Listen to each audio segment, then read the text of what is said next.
பார்க்க போகிறது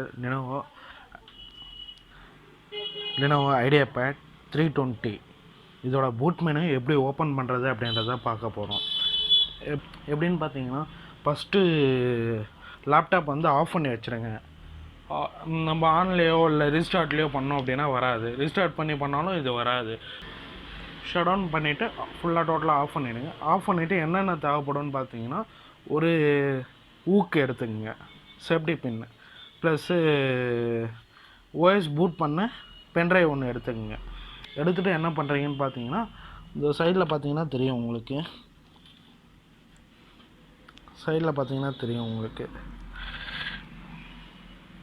இந்த ஹோல்ஸ் மாதிரி கொடுத்துருக்காங்களா, சைடில் இந்த ஹோல்ஸ் கொடுத்துருக்காங்க. இந்த ஹோல்ஸில் தான் இன்சர்ட் பண்ண பின்னை.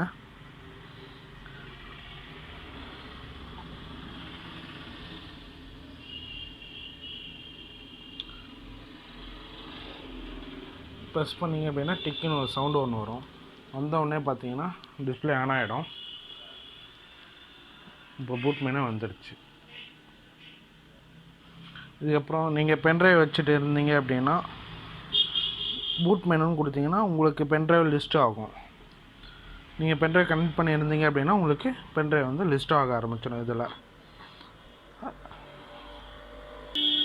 இப்போது ஒரு முறை நான் பென்ட்ரைவும் கனெக்ட் பண்ணிவிட்டு எப்படி பண்ணுன்றதை காட்டுறேன். இப்போது ஃபுல்லாக ஆஃப் பண்ணிடுறேன்.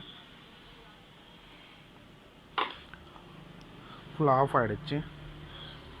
ஆஃப் பண்ணதுக்கப்புறம் இப்போ எப்படி ஓஎஸ் நம்ம போடுறதுன்றதும் காட்டுறேன். இந்த பென்ட்ரைவ் வந்து இன்சர்ட் பண்ணிடுறேன்.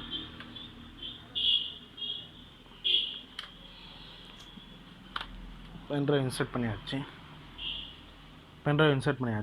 நெக்ஸ்ட்டு இந்த ஹோல்ஸில் இன்சர்ட் பண்ணிவிட்டு ப்ரெஸ் பண்ணுறேன். ப்ரெஸ் பண்ணோடனே இங்கே இதுவும் ஆன் ஆகிடுச்சு, ஸ்க்ரீனும் இப்போ ஆன் ஆகிடுச்சு.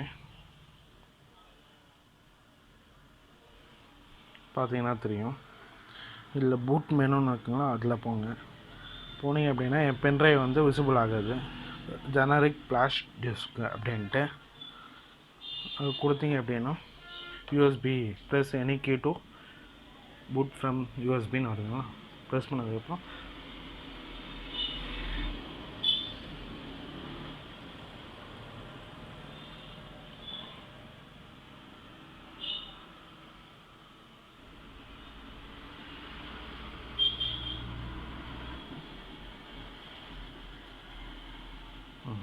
இப்போ பார்த்தீங்கன்னா ஓஎஸ் உள்ள போயிடுச்சு. தேங்க்யூ ஃபார் வாட்சிங்.